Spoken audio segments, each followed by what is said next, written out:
గత 26 రోజులుగా సమగ్ర శిక్ష ఉద్యోగస్తులు తమను రెగ్యులరైజ్ చేయాలని కోరుతూ మెదక్ కలెక్టరేట్ కార్యాలయం ముందు నిరవధిక సమ్మె చేస్తున్నారు. సమ్మెకు మద్దతుగా నర్సాపూర్ ఎమ్మెల్యే సునీత లక్ష్మారెడ్డి సంఘీభావం ప్రకటించారు.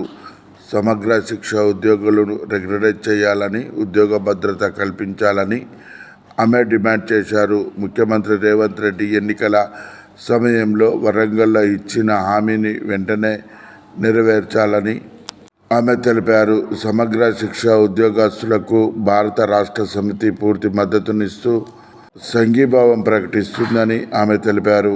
ముఖ్యమంత్రి వెంటనే తన హామీని నిలబెట్టుకోవాలని ఆమె సూచించారు. ఈ కార్యక్రమంలో ప్రభుత్వానికి వ్యతిరేకంగా పెద్ద ఎత్తున నినాదాలు చేశారు. ఈ నిరవధిక సమ్మెలో సమగ్ర శిక్ష ఉద్యోగస్తులు పెద్ద ఎత్తున పాల్గొన్నారు.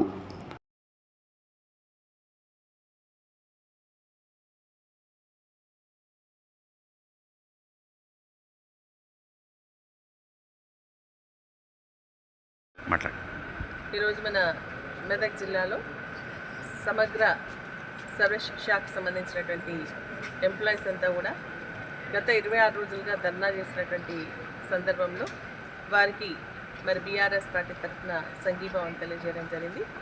వారి న్యాయమైనటువంటి కోరికలు నెరవేర్చాలని, మరి వాళ్ళ డిమాండ్లను కూడా తప్పకుండా నెరవేర్చాలని ప్రభుత్వాన్ని మేము కూడా డిమాండ్ చేస్తూ ఉన్నాం. ఎందుకంటే గతంలో కేసీఆర్ గారి ప్రభుత్వంలో ఉన్నప్పుడు కాంట్రాక్ట్ పద్ధతి లేకుండా మెల్లమెల్లగా ఒక్కొక్క డిపార్ట్మెంట్లో పనిచేస్తున్న వాళ్ళని రెగ్యులరైజ్ చేస్తూ రావడం జరిగింది.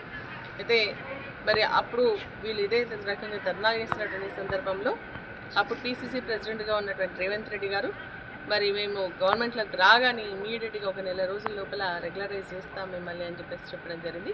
కానీ సంవత్సర కాలం 13 నెలలు అయింది. మరి ఇప్పటి వరకు కూడా వారిని రెగ్యులరైజ్ చేయకపోవడంగా వాళ్ళని చిన్న చూపు చూస్తూ అవహేళన చేస్తూ మాట్లాడడం నిజంగా ఒక బాధాకరమైనటువంటి విషయం. వాళ్ళు చాలా బాధపడుతూ ఉన్నారు. మమ్మల్ని మరి చేస్తామని చెప్పేసి చేయకపోవడం, మాకు కనీసం మినిమం పే స్కేల్ ఇవ్వకపోవడం, మెటర్నిటీ లీవ్స్ కూడా లేకపోవడం, మేము కూడా ఏంటంటే ఒక పద్ధతి ప్రకారంగా కలెక్టర్ గారి సెలెక్షన్ ద్వారా రోస్టర్ పద్ధతిలో, మెరిట్ పద్ధతిలో, రిటర్న్ టెస్ట్ ప్రకారంగా మేము సెలెక్ట్ చేయడం జరిగింది.